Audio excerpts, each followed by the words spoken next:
Motorradrocker, der Mythos von Freiheit. Sie werben wiederum die Hells Angels, die Höllenengel. Die Nummer 1 und keiner kann uns unseren Platz streitig machen. In the shadows of Germany's vibrant nightlife, a chilling tale unfolds, one that intertwines violence, loyalty, and the dark allure of the biker.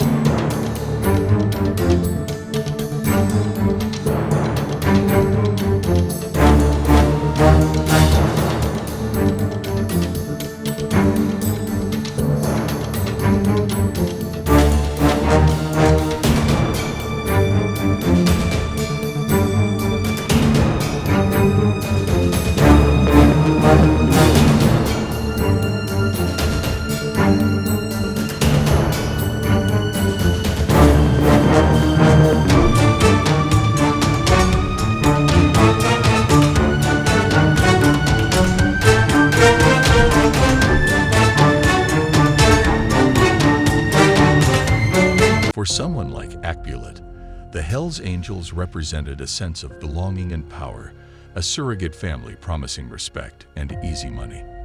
As a former investigator explains, the rockers promise a kind of substitute family and lure with power and influence.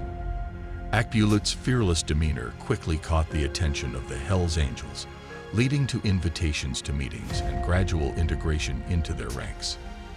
As the rivalry between the Hells Angels and Bandidos intensified in Duisburg, Akbulut's ruthless ambition propelled him up the ranks. Witnesses recall Timur was willing to cross lines. That earned him the respect of the leadership. But with rising power came escalating violence. Seemingly trivial dispute outside a nightclub ignited a brutal brawl, marking the beginning of a violent chapter in the biker war. On the fateful night of October 8, 2009, Timur Akbulut's arrogance would change his life forever.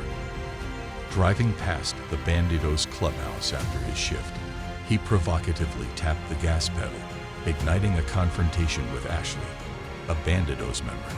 Armed with a knife, Ashley approached Akbulut's vehicle. Feeling threatened, Akbulut reached for his gun. In a split second, 4 shots rang out, and chaos ensued. One shot struck Ashley fatally in the back of the head, transforming a moment of provocation into a tragic crime. The repercussions were immediate. Akbulut's fellow Hells Angels pledged their loyalty, while the Bandidos vowed revenge. As police initiated a massive manhunt, the fear hung heavy in the air. Would this incident spark an all-out war among the bikers? What followed was a tense game of cat and mouse. How could a man who committed murder evade an entire police force? Witness intimidation and the notorious code of silence within the biker community hindered the investigation. Akbulut tried to hide within the very network that once protected him.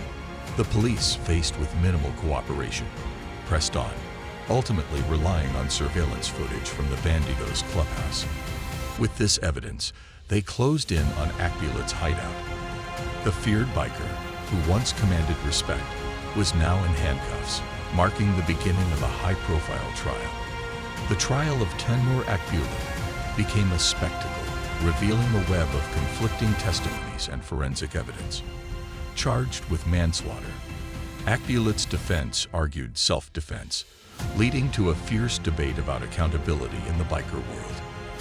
As Ashley's family sought justice, their grief became palpable. The courtroom echoed with their pain, juxtaposed against the high-ranking Hells Angels members in attendance, amplifying the trial's tension. The discovery of gunshot residue on Ashley's trousers added yet another layer of complexity to the case. After prolonged deliberation, the court sentenced Akbulut to 11 years in prison. The verdict sparked mixed reactions. Was it justice or merely a compromise in a power struggle?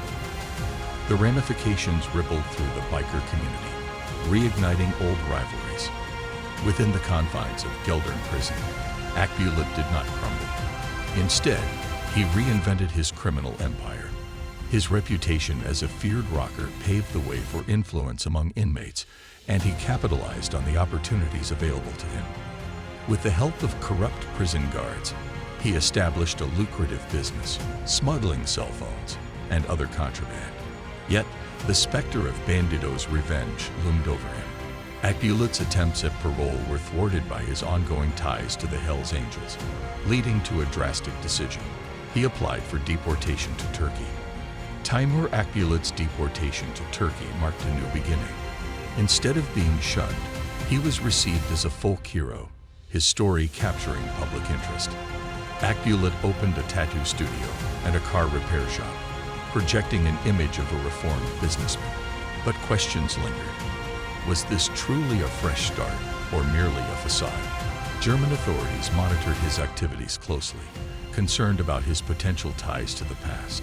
Despite claiming no remorse for his actions, Akbulut's narrative began to shift as he sought to redefine his identity. Ashley's family continued their fight for justice, grappling with the devastating loss of their loved one.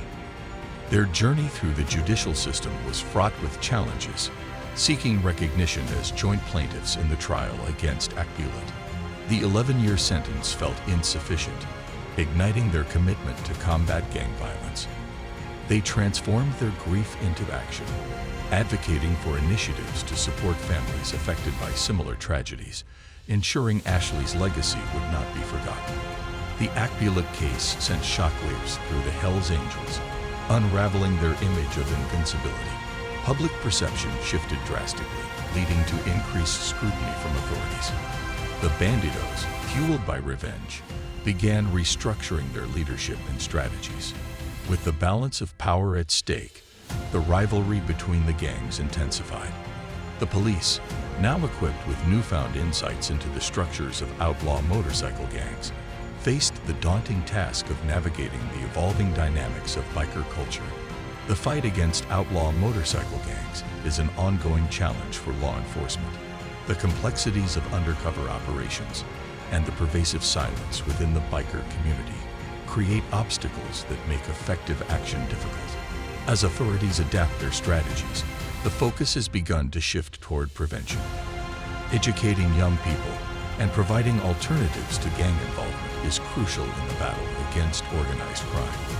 As the authorities intensified their battle against organized crime, the media narrative around Timur Akbulut began to evolve. Initially portrayed as a cold-blooded rocker killer, Akbulut started to craft his own story, presenting himself as a victim of circumstance. His relationship with former model Nathalie Volk added a layer of complexity, blurring the lines between crime and celebrity. The question remains, how does society respond to the allure of such antiheroes? Born in Duisburg to Turkish parents, Akbulut's tumultuous youth shaped his path. The loss of his father at a young age fostered a deep-seated need for belonging and recognition, which ultimately led him to the Hells Angels. Akbulut's understanding of honor and respect was forged through martial arts and his experiences within the nightclub scene. His willingness to resort to violence and his lack of remorse reflect a complex psychological profile, raising questions about the potential for change. The Akbulut case left an indelible mark on German society, igniting public debate about outlaw biker crime. It spurred the development of prevention programs aimed at deterring youth from joining gangs, while also prompting a cultural shift in the portrayal of bikers in media. As society grapples with the legacy of violence, the question remains, has Germany learned from this case? Will similar tragedies be prevented in the future? Timur Akbulut's story is one of complexity, offering a chilling glimpse into the depths of organized crime. With unresolved questions surrounding justice, morality, and the allure of the outlaw life, his legacy continues to provoke thought and debate.